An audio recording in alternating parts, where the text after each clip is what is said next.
Ainda existem lugares no planeta onde a altura não é um obstáculo, mas um destino.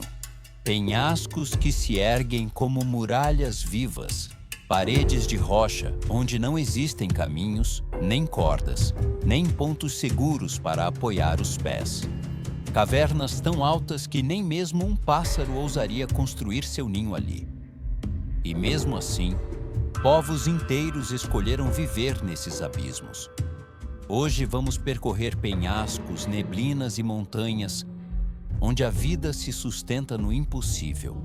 No alto dessas paredes, onde o vento corta a respiração e a luz mal chega, essas culturas ergueram suas casas, seus templos e até suas tumbas, não por capricho, nem por exotismo, mas por uma razão mais profunda: proteger-se, honrar seus mortos, ou permanecer perto daquilo que consideravam sagrado.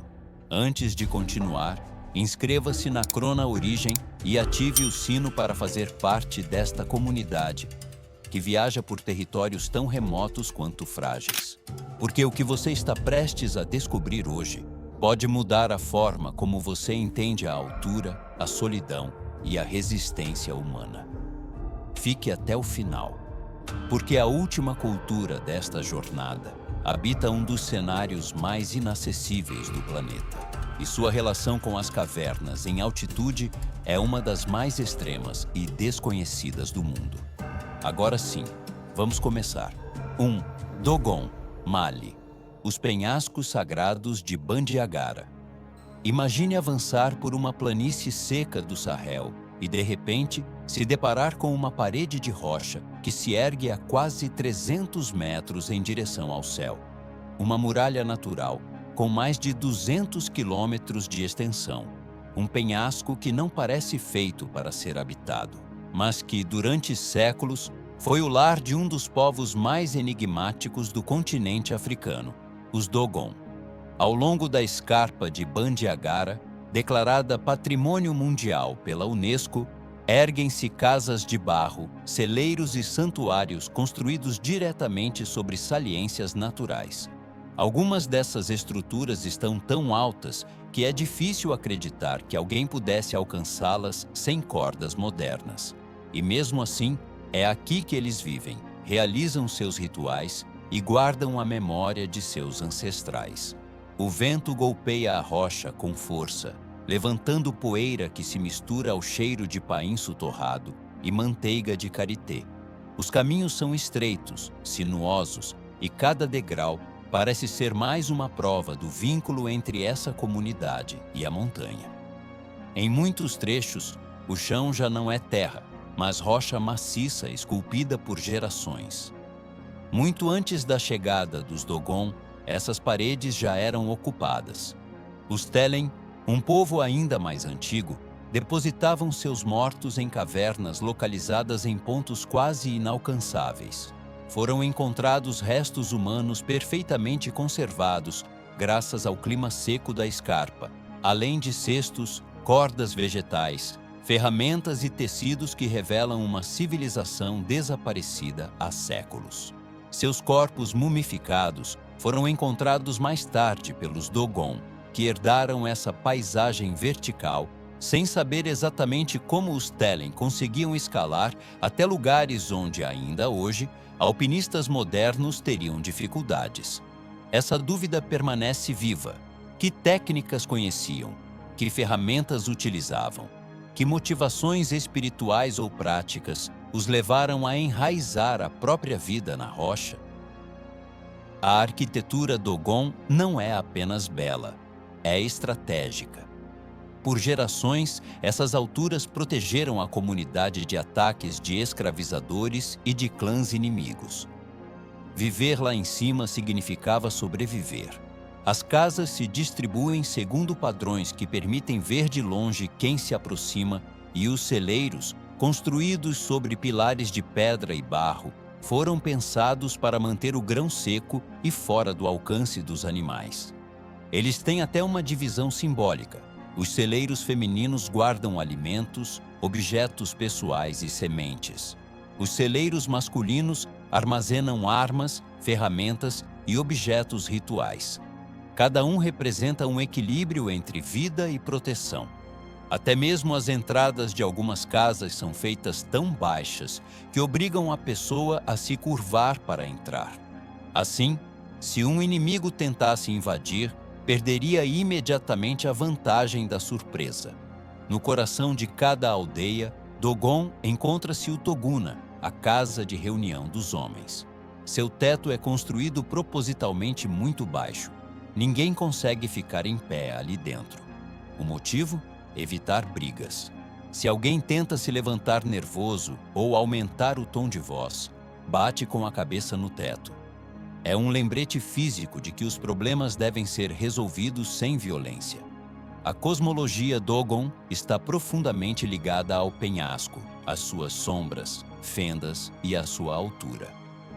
Segundo os relatos recolhidos por Marcel Griol e Germain Dieterlen, eles falam dos Nomo, seres primordiais vindos das águas cósmicas. Sua simbologia conecta fertilidade, chuva, nascimento e a organização do universo. Algumas dessas narrativas incluem detalhes sobre a estrela Sirius, elementos transmitidos oralmente que geraram debates científicos. Não se trata de astronomia técnica, mas de um saber ritual que sobreviveu ao longo de gerações. Para os Dogon, a altura não é apenas um espaço, é ao mesmo tempo fronteira, refúgio e santuário. Um lugar onde o visível e o invisível se encontram. Um dos símbolos mais reconhecíveis de sua cultura são as máscaras Kanaga, usadas em cerimônias fúnebres chamadas Dama. Essas danças marcam a passagem da alma para o mundo dos ancestrais, e sua execução nas bordas do penhasco transforma toda a paisagem em um grande cenário ritual. Pense por um instante no eco dos tambores batendo na rocha, nas máscaras brancas, desenhando figuras sobre o vazio, nas túnicas balançando ao ritmo do vento. Não é apenas uma cerimônia, é uma linguagem entre dois mundos. As máscaras fazem parte de um sistema ritual mais amplo, no qual cada figura representa forças da natureza, animais míticos ou elementos do cosmos. Algumas são utilizadas apenas uma vez a cada várias décadas. Nas últimas décadas, a região central do Mali tem sofrido tensões e conflitos que afetam diretamente as aldeias Dogon. Alguns caminhos se tornaram perigosos, muitas famílias migram para as cidades e certas tradições são praticadas cada vez com menos frequência. O equilíbrio entre passado e presente torna-se frágil. Ainda assim, quando você observa a escarpa de baixo, com as casas incrustadas na rocha, os celeiros suspensos sobre o vazio e as cavernas ancestrais, é impossível não sentir que este lugar não é apenas um lar, é um arquivo vivo, uma forma de resistência cultural diante da passagem do tempo. E aqui surge uma pergunta inevitável: o que leva um povo inteiro a transformar um penhasco em seu refúgio, em seu templo e em sua identidade?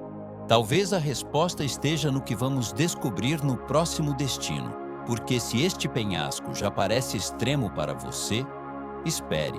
O que vem agora não pertence ao mundo dos vivos, mas ao silêncio daqueles que já se foram. Figuras que não caminham, não respiram, mas continuam vigiando lá do alto. Corpos colocados em paredes onde nem a luz alcança com facilidade. Tudo isso suspenso, literalmente, sobre o abismo. Você consegue imaginar que tipo de civilização faria algo assim? E por quê? 2. Chachapoia, Peru. Sarcófagos suspensos sobre o abismo. Pense em uma cordilheira onde as nuvens não simplesmente passam. Elas ficam presas entre as árvores. Um território onde o sol aparece apenas por instantes e logo volta a se esconder atrás da névoa. Onde as montanhas parecem respirar vapor e o vento traz um murmúrio que parece sair das fendas do tempo. Esse é o ambiente da floresta nublada andina, um dos ecossistemas mais misteriosos e frágeis da América do Sul. Nesse lugar, viveu um dos povos mais fascinantes dos Andes, uma civilização que escolheu as alturas para se proteger, para se conectar com o sagrado e para transcender. Os cronistas espanhóis do século XVI os chamaram de habitantes das nuvens, impressionados com a habilidade que tinham de se mover por desfiladeiros, onde um passo em falso podia ser fatal. Nesses penhascos, a mais de 50 metros do chão, encontram-se os sarcófagos de Karagia, figuras antropomórficas de argila, fibras, pedras e pigmentos ocres, rígidas e solenes, olhando para o vale a partir de varandas naturais quase invisíveis. Vistas de baixo, parecem guardiões imóveis, silenciosos. Mas basta observar onde estão colocadas para entender que o que seus construtores fizeram roça o impossível. Não há grandes saliências. Não há vestígios de andaimes permanentes. Não há caminhos escondidos escavados na rocha. E mesmo assim, elas estão ali. Uma conquista técnica e espiritual que os arqueólogos ainda tentam decifrar. Acredita-se que possam ter usado plataformas temporárias, cordas trançadas, rampas de madeira, mas nenhuma teoria se encaixa completamente. Esse mistério, essa ausência de explicação definitiva, é o que faz de Karagia um dos complexos funerários mais impressionantes do mundo andino. Se você avança um pouco mais, em meio à névoa do vale, surge outro conjunto monumental: os mausoléus de Revach. Pequenas casas funerárias pintadas de vermelho e branco, com telhados triangulares que imitam a arquitetura das moradias. Parecem uma aldeia parada no tempo, agarrada à metade de um penhasco. Em seu interior foram encontrados restos ósseos, cerâmicas, tecidos e pigmentos. Cada elemento conta uma história: rituais funerários complexos, oferendas simbólicas e uma compreensão profunda da passagem entre a vida e a morte. Mas o cotidiano desse antigo povo também era marcado pela altitude. Suas casas circulares se erguiam sobre terraços naturais ou talhados diretamente na rocha. Eles dominaram as encostas para cultivar milho, batata, quinoa e plantas medicinais. Estavam cercados por orquídeas, musgos, samambaias gigantes e árvores cobertas de líquenes que pareciam absorver a névoa. E nas alturas enevoadas dos Andes, construíram um dos complexos mais impressionantes do Peru, Cuélap, com muros de quase 20 metros de altura. Uma fortaleza e centro cerimonial erguidos muito antes de Machu Picchu. Ali, entre muralhas ciclópicas, praças cerimoniais e moradias circulares, desenvolveu-se uma cultura que dominou esse território durante séculos. Mas nem mesmo essa conexão profunda com a montanha os protegeu do avanço do Império Inca. A anexação ao Tahuantinsuyo foi rápida e contundente. Milhares de famílias foram deslocadas para longe de suas terras como parte das estratégias de controle imperial. Com o tempo, a selva retomou templos, caminhos e casas. Ainda assim, parte de seu legado sobreviveu. E há um detalhe que muitas vezes passa despercebido, mas que muda por completo a imagem que temos dessa cultura. No Vale de Leimebamba, a vários dias de caminhada dessas montanhas, são preservadas mais de 200 múmias recuperadas de penhascos e mausoléus ocultos. Seus fardos funerários, os tecidos que as envolvem, a posição dos corpos e os pequenos amuletos que as acompanham, permitiram aos pesquisadores reconstruir aspectos da vida cotidiana, da saúde, da alimentação e até do status social dessas pessoas. É uma das chaves mais valiosas para entender quem foram, de fato, os antigos habitantes dessas montanhas. Essas múmias, hoje guardadas no Museu de Leimebamba, continuam sendo uma das melhores fontes para compreender sua espiritualidade e sua estrutura social. E quando você fica diante desses sarcófagos, suspensos na rocha, olhando para o vale, surge uma sensação difícil de descrever. O silêncio não é ausência, é presença, é memória. Como se essas figuras não estivessem ali para serem vistas, mas para lembrar algo. E talvez agora você esteja se fazendo uma única pergunta: o que esses antigos habitantes entendiam sobre a morte que nós esquecemos? Porque se esse legado suspenso sobre o vazio já lhe parece extraordinário, espere. No próximo destino, as casas não estão penduradas para guardar os mortos, mas porque toda uma comunidade escolheu viver no ar. 3. Tujia, China. Aldeias suspensas de Guizhou e Hunan. Pense, por um momento, em se aprofundar nas montanhas do sudoeste da China, em regiões como Guizhou e Hunan, onde picos kársticos se elevam como colunas irregulares, envoltas em neblina e cobertas de floresta. É uma paisagem que parece não ter horizontes, apenas paredes verticais que despencam em direção a vales estreitos, sempre úmidos, sempre ressoando com o eco da água que pinga lá do alto. Nesse ambiente quase impossível, o povo Tujia encontrou uma maneira de viver aquilo que, para outros, seria inimaginável.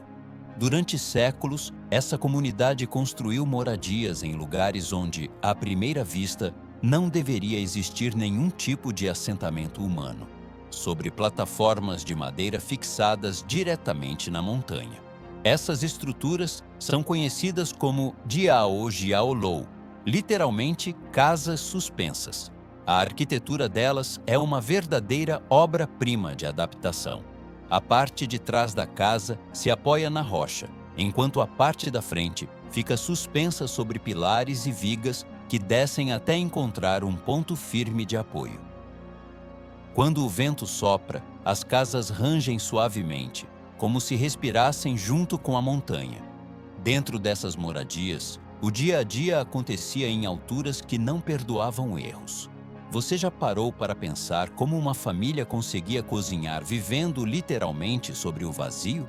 As refeições eram preparadas em pequenas plataformas de madeira suspensas, enquanto as crianças brincavam em varandas penduradas sobre o precipício, e o som do rio, centenas de metros abaixo, lembrava a todos em que tipo de mundo viviam. Cada movimento precisava ser calculado, cada hábito aprendido desde cedo.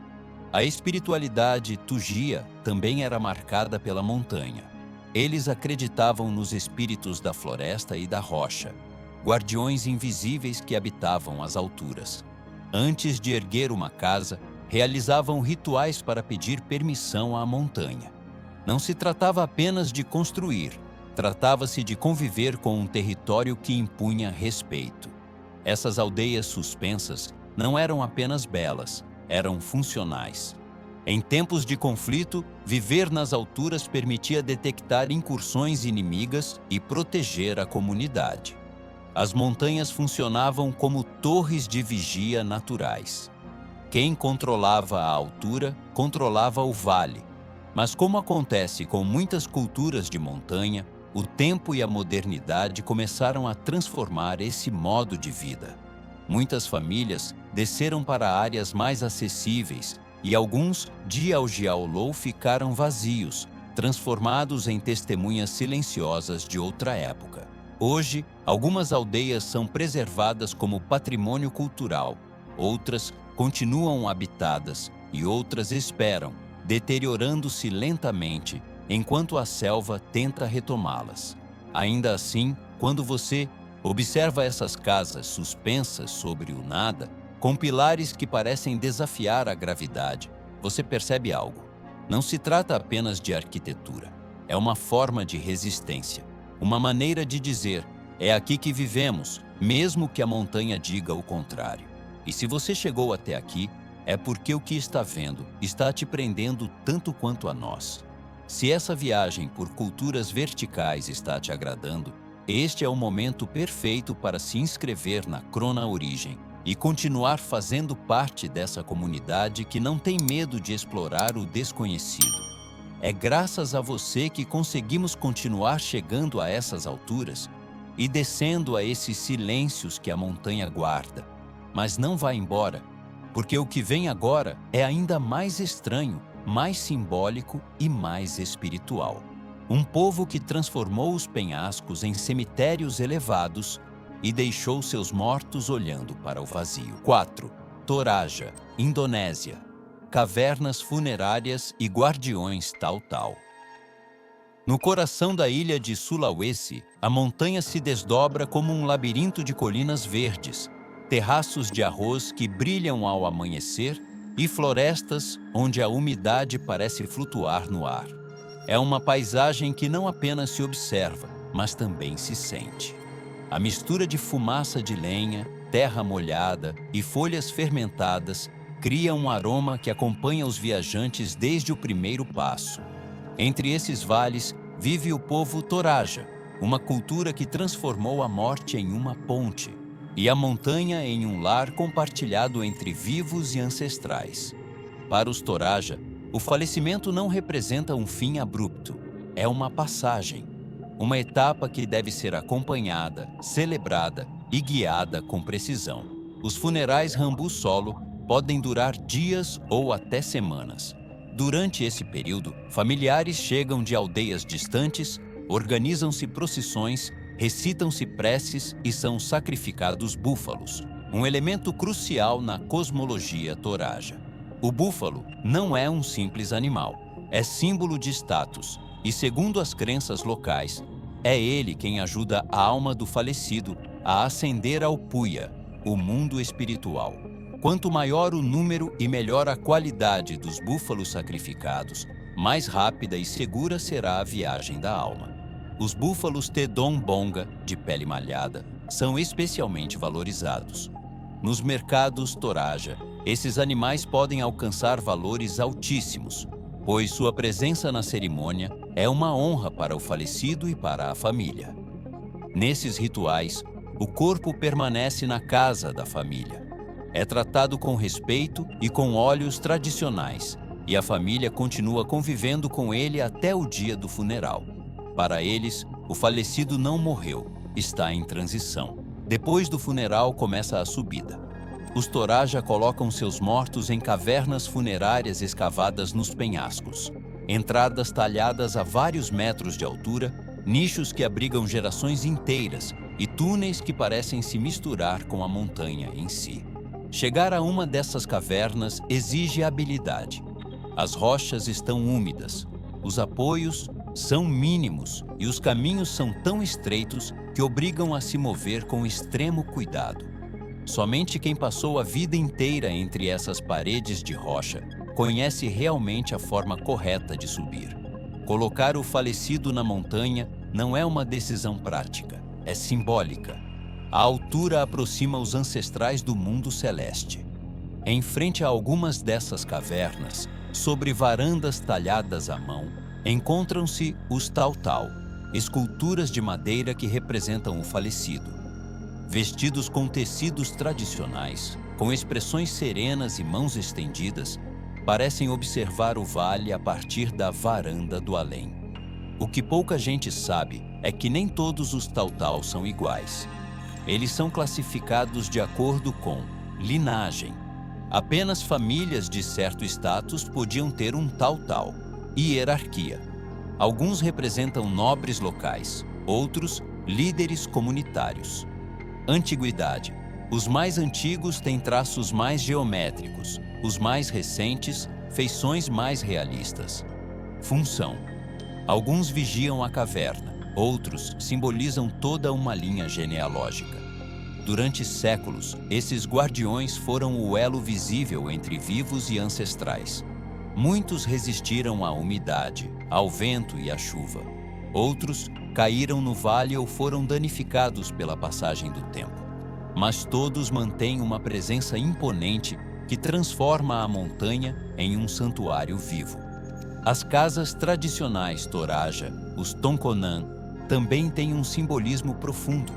Seu telhado curvado para cima lembra as embarcações ancestrais que, segundo a tradição, teriam trazido os primeiros habitantes para essa região. A casa não pertence a uma pessoa, pertence a um clã, a uma linhagem. As paredes são decoradas com padrões geométricos em vermelho, preto e amarelo. Cada símbolo representa conceitos como fertilidade, proteção, equilíbrio ou continuidade familiar. O Tonkonan é mais que um abrigo. É um arquivo de memória e um coração social. As decisões importantes são tomadas ali. Os rituais também. Em algumas áreas da região Toraja, sobretudo em Barupu e Pangala, pratica-se um ritual muito particular chamado Manene, ou a limpeza dos ancestrais. Uma vez a cada alguns anos, as famílias abrem as tumbas, retiram cuidadosamente os corpos mumificados, limpam a pele, trocam as roupas e os recolocam em seu repouso elevado. Não é espetáculo, é respeito. É a forma mais literal de manter o linhagem presente. O ritual é realizado sempre com permissão da família e sob uma forte carga espiritual. As comunidades o praticam com naturalidade. Para elas, é apenas reforçar o vínculo com aqueles que lhes deram a vida. Depois de conhecer essas cavernas elevadas, esses tal vigilantes, esses funerais que duram dias e esses laços que nem a morte rompe, a sensação é de já ter chegado ao mais profundo da vida em altura. Mas não, ainda falta aquilo que anunciamos no início, o destino mais extremo, aquele que não utiliza as montanhas para honrar seus ancestrais, e sim para sobreviver. O que vem agora não é uma cerimônia, não é um culto, não é um legado arqueológico. É um povo que vive entre precipícios porque não tem outra escolha. Um mundo vertical em que a altura deixa de ser símbolo e se torna escudo, e em que as cavernas já não protegem os mortos, protegem os vivos. Agora estamos prontos para o último destino. 5. Iali, Papua Indonésia. Refúgios verticais na selva. Visualize-se entrando em uma selva onde a luz mal chega ao chão. Um lugar tão úmido que cada folha parece coberta de orvalho e cada tronco exala vapor como se respirasse.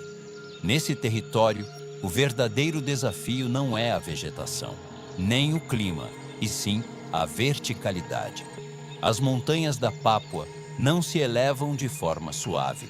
Elas se erguem como lâminas, paredes abruptas, desfiladeiros cobertos de musgo, em costas tão íngremes que cada passo pode se transformar em risco. Esse é o território dos Iali, um dos povos mais isolados da Papua Indonésia. Um povo que sobreviveu por gerações em uma paisagem onde chão firme é privilégio e a altura uma estratégia vital. Ao contrário de outras culturas que usam cavernas como espaços cerimoniais ou funerários, os Iali recorrem a elas como refúgios de emergência, situados em pontos inacessíveis. Quando um clã rival ameaça, quando há conflitos por território, quando a noite se enche de gritos ou sinais, os habitantes seguem para cima, em direção à rocha, para espaços tão estreitos que mal permitem ficar sentado. Para chegar a essas cavernas elevadas, utilizam escadas primitivas fabricadas com troncos, fibras vegetais e cipós. São estruturas que pouco mudariam mesmo se recuássemos 1000 anos no tempo. Um único tronco entalhado com cavidades para os pés, apoiado em um ângulo impossível sobre a rocha úmida. Quando antropólogos visitaram a região nas décadas de 1960 e 1970 e documentaram essas escadas, muitos descreveram a experiência como subir em direção ao céu sem nenhuma garantia de conseguir descer novamente. Dentro dos refúgios, a vida se concentra no essencial. Não há espaço para luxos, nem para ferramentas grandes, nem para armazenamento. Às vezes, só cabem famílias inteiras encolhidas, enquanto escutam, na escuridão, os sons da selva. O fogo, quando é aceso, serve para secar ferramentas, conservar alimentos e afastar insetos. A fumaça se torna mais um aliado, impregnando cada objeto com um cheiro que, para os Iali, é sinônimo de lar. As casas tradicionais, ao contrário desses refúgios, ficam em encostas mais baixas. São circulares, feitas de madeira, folhas e cana, e costumam ser construídas perto de plantações de taro, batata doce ou inhame. Mas nenhuma dessas estruturas resiste a um ataque repentino. Por isso, a montanha é o escudo deles, um escudo natural que conhecem desde pequenos. A vida entre os Yali não é apenas física, também é espiritual. Muitos de seus rituais estão ligados à montanha, à floresta e aos ancestrais. Para eles, o território não é apenas terra, é memória. Cada desfiladeiro, cada pedra, cada trilha estreita tem um nome, uma história ou um significado em seus relatos orais. Nas últimas décadas, o contato com o exterior aumentou, sobretudo com a chegada de missões, rotas aéreas e programas governamentais. Ainda assim, muitas aldeias Yali continuam vivendo praticamente como há séculos. A altitude continua sendo uma aliada, o isolamento, uma forma de proteção. E a selva vertical, sua única constante. E talvez aqui surja uma dúvida lógica. Você já tinha ouvido falar desse povo? Ou este é o seu primeiro contato com a vida deles nessas montanhas impossíveis? Te convido a contar nos comentários. Vai ser interessante ler. Agora, antes de irmos para o encerramento, deixa eu te contar mais uma coisa. Algo que quase nunca é mencionado, mas que acrescenta uma camada de credibilidade e profundidade que muda completamente a forma de ver essa região. Os primeiros mapas confiáveis do interior montanhoso da Papua datam apenas de meados do século XX. Até 1938, grande parte dessas cordilheiras do interior da Papua aparecia nos mapas coloniais como território vazio. Acreditava-se que era impossível que alguém vivesse ali. Foi durante um voo de reconhecimento, em plena expedição do explorador norte-americano Richard Archbold, que surgiram sob a névoa vales inteiros ocupados por povos de montanha. Aldeias cercadas por precipícios, plantações em encostas impossíveis e refúgios em cavernas que pareciam encravadas na montanha. Essa descoberta mudou a história da antropologia na Oceania. Mostrou que, no coração da Nova Guiné, viviam comunidades capazes de dominar uma das paisagens mais extremas do planeta. Desde então, os Yali se tornaram um símbolo de resistência geográfica e cultural. Um lembrete de que a vida humana pode florescer até mesmo nos lugares onde o mundo moderno jamais imaginou que seria possível sobreviver. E com isso, estamos prontos para chegar ao final desta jornada. Mas antes de encerrar, vale a pena parar um instante e perguntar: o que realmente compartilham todas essas culturas que escolheram viver na altura? A viagem termina onde começou, no alto. Naqueles lugares onde a vida não deveria existir e ainda assim floresceu. Cada uma dessas culturas encontrou algo diferente na verticalidade. Os Dogon, um refúgio espiritual. Os antigos povos dos Andes, um santuário para seus mortos. Os Tujia, um lar suspenso. Os Toraja, uma ponte entre a vida e o além. Os Yali, uma defesa diante de um mundo hostil. Todas diferentes, todas separadas por milhares de quilômetros, mas unidas por uma mesma ideia. A altura não só protege, também transforma. Molda a vida, os rituais, as crenças e, em última instância, a forma como uma comunidade entende a passagem do tempo. Talvez seja por isso que estas culturas nos inquietam tanto, porque nos lembram algo que esquecemos, que houve épocas em que a sobrevivência dependia de ouvir o território, de ler a rocha, de respeitar aquilo que não podia ser domesticado. Hoje, quando observamos as suas cavernas, as suas casas suspensas e os seus guardiões silenciosos, compreendemos que não são relíquias do passado, são espelhos. Espelhos que refletem como éramos antes de nos afastarmos da Terra. E agora quero perguntar-te, qual destas culturas te impressionou mais? E por quê? É fácil compreender as suas formas de vida ou surpreende-te o quanto elas são diferentes das nossas? A tua perspectiva é importante. Os teus comentários ajudam-nos a continuar a construir estas viagens. Se você quiser apoiar este tipo de conteúdo, escreva nos comentários a palavra-chave deste documentário: altura. E claro, inscreva-se na Crona Origem e ative o sininho. Obrigado por nos acompanhar. Todas as semanas exploramos lugares onde quase ninguém esteve.